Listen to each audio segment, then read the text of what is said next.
Morning, everyone. Good day, everyone. Welcome to Backyard Musings, broadcasting live from Apple Valley. I'm Steve. And I'm Scott.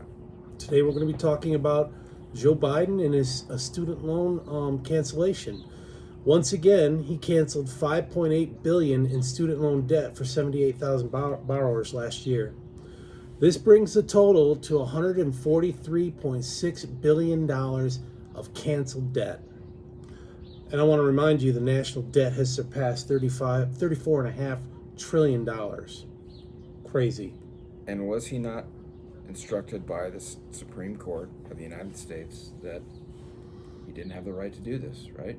Yeah, I think it was, they got a workaround on it. I mean, the Supreme Court was very specific about what he couldn't do, so he just did something different. Maybe he broke it up into segments. I don't know.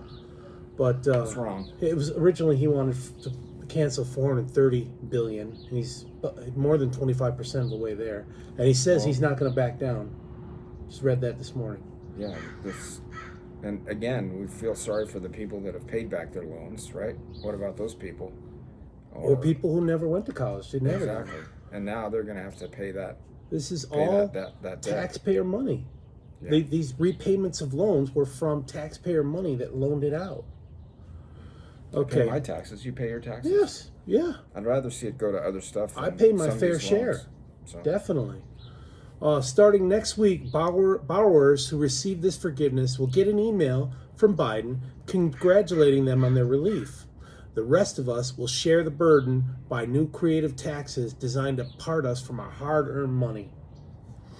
But it's just kind of a selective deal too, isn't it? We're going to get into that, right?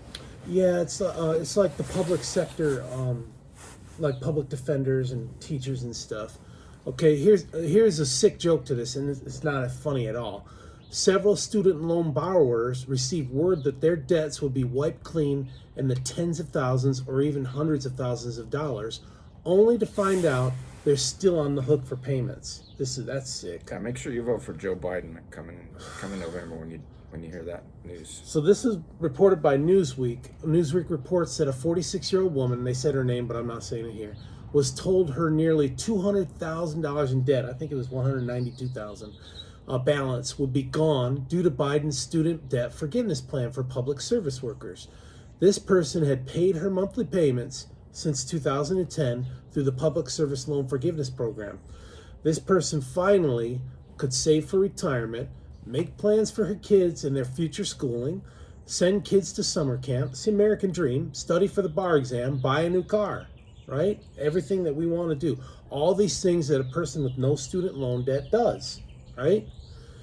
But the letter she got from Mohila is the student loan lender.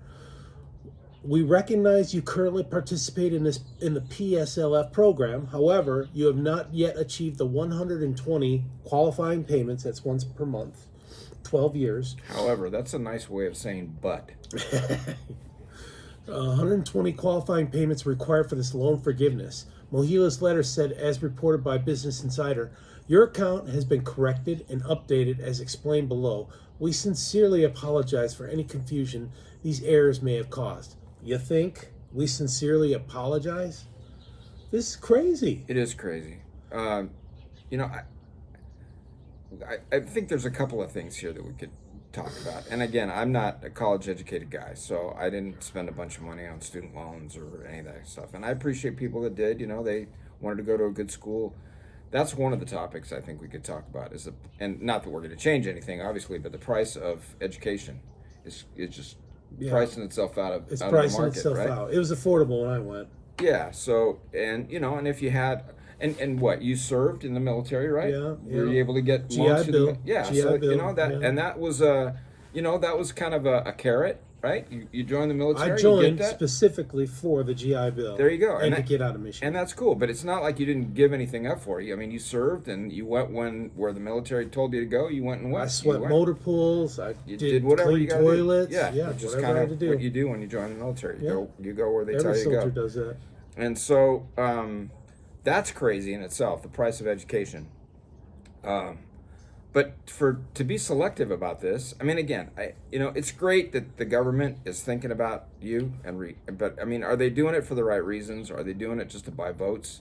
Obviously, Seems they're like not it's going to to get buy that votes. unknown lady that we just talked about. They're not going to get her vote, unnamed lady, because right, they told her, hey, we're forgiving it, but no, sorry, we're going to have to renege on that You're deal. just kidding. And I'm sure that she's not the only one. So this is just government running amok here with our money. And again, we've talked about that. 34.5 trillion.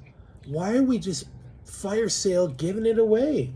Yeah, well, because I think Uncle Joe doesn't care because I don't think he's going to be around when this all comes due.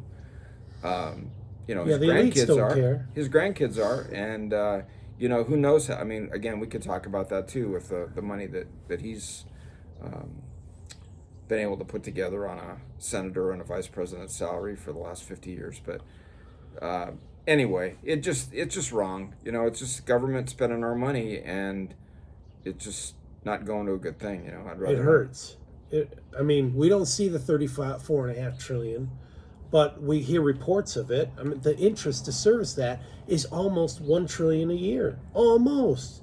Like 850 billion. It's obviously it's real money because they're keeping track of it, but it almost feels like it's not real or so real, I guess. It's going to get real when credit is pulled back and we have happened. hyperinflation. Right. Milk will cost $30 a gallon. Yeah. It's going to feel real Yeah. when that happens. But if you think about all the things that they're doing to us, okay, they're pulling natural gas appliances. We're not going to be able to have those in a few years.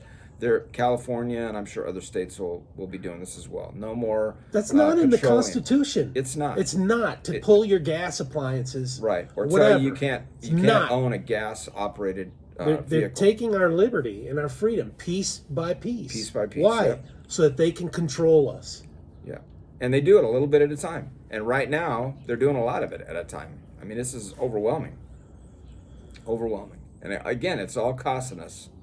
I'd be in favor of somehow if you could work a scheme so that kids could get free junior college somehow. If that could be worked somehow, I'd be all for that because it's a stepping stone to university. But the universities, I mean, that's supposed to be a higher level education, a prestigious degree, whatever university you go to, that should cost. If you want to hang a major name on your wall, then yeah, you got to pay for it. At least according to them, you do. I mean, I don't know. Is the education at name dropping here Harvard any better than it is at USC or UCLA? I don't know. I mean, or CSU, California State University. Yeah, exactly. Are those educations that much better? Do they live up to the name? Where you're going to cost? And I don't even really know how much it costs right now to go to Harvard, but I would imagine it's pretty expensive. And is it worth it? And the other thing is every time that this kind of stuff comes up, you hear about their endowments that they have. Yeah. And they're huge amounts of money. And from the previous, graduates, and some graduates are pulling back. Some companies are stopping from hiring like Harvard grads because of this anti-Semitic blow up that occurred like months ago. Right. Well, it's still happening. Yeah, it's still happening. So. All right. Well, thank you again for joining us, Backyard Musings. Keep those comments going. This last segment we had on Donald Trump, a lot of negative comments, but we'll take them. Yeah, it's fine. Enjoy reading them. Yeah. So thanks a lot and have a great day. Take care. Thank you.